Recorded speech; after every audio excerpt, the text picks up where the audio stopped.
बिहानको कफी सबैलाई चाहिन्छ तर गर्मी महिनामा कफी भन्दाखेरि तातो ड्रिंक अलि गाह्रो हुन्छ त्यही भएर मैले आज चाहिँ गर्मीको लागि चाहिँ एउटा कफी ड्रिंक फ्रापे लिएर आएको छु त्यसलाई चाहिँ चाहिने सामग्रीहरू मसँग यहाँ छ हैन मसँग आइस छ यहाँ दूध भयो त्यसपछि व्हिप क्रिम त्यसलाई फिनिश गर्नको लागि अनि मसँग सुगर छ थोरै युज गर्छु अनि obviously कफी ड्रिंक भएपछि हामीसँग कफी छ यहाँ सबभन्दा सुरुमा दूध हाल्दियौ है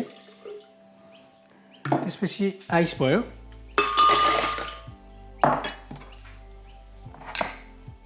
कफी कतिको स्ट्रङ मन पर्छ आफ्नो स्वाद अनुसार टेस्ट अनुसार हैन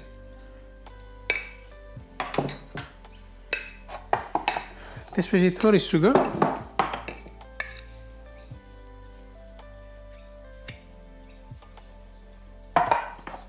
अब यसलाई चाहिँ हामीले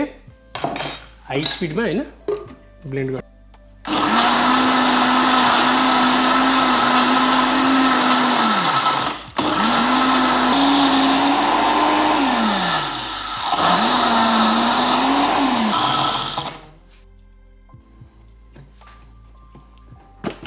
मजाले आइस चाहिँ ब्लेन्ड गर्ने भन्दा नि क्रस गर्ने हो यसले हैन त्यसपछि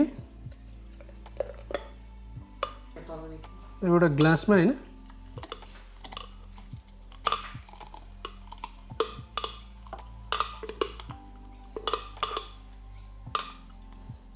यसरी हाम्रो मिक्सदेखि आइसको चाहिँ फ्री फ्लेक्सहरू भयो हैन यो अनि यसमा हामीले के गर्छौं भने यो व्हिप क्रिम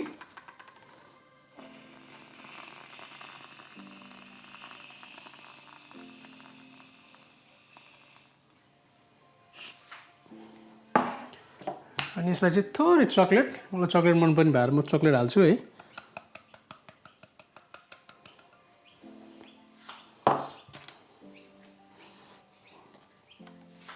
समरको लागि फ्रापे रेडी भयो यसरी नै हजुरहरूले पनि सजिलो तरिकाले हाम्रो यो रेसिपी सिम्पल रेसिपी फलो गरेर चाहिँ घरमा फ्रापे बनाउन सक्नुहुन्छ क्याफेमा गइहाल्नु पर्दैन यो लकडाउनको टाइममा हैन thank you very much for watching अनि यस्तै इन्ट्रेस्टिङ भिडियोहरुको लागि चाहिँ हाम्रो च्यानललाई सब्स्क्राइब गर्न नबिर्सनु होला थ्यांक यू भेरी मच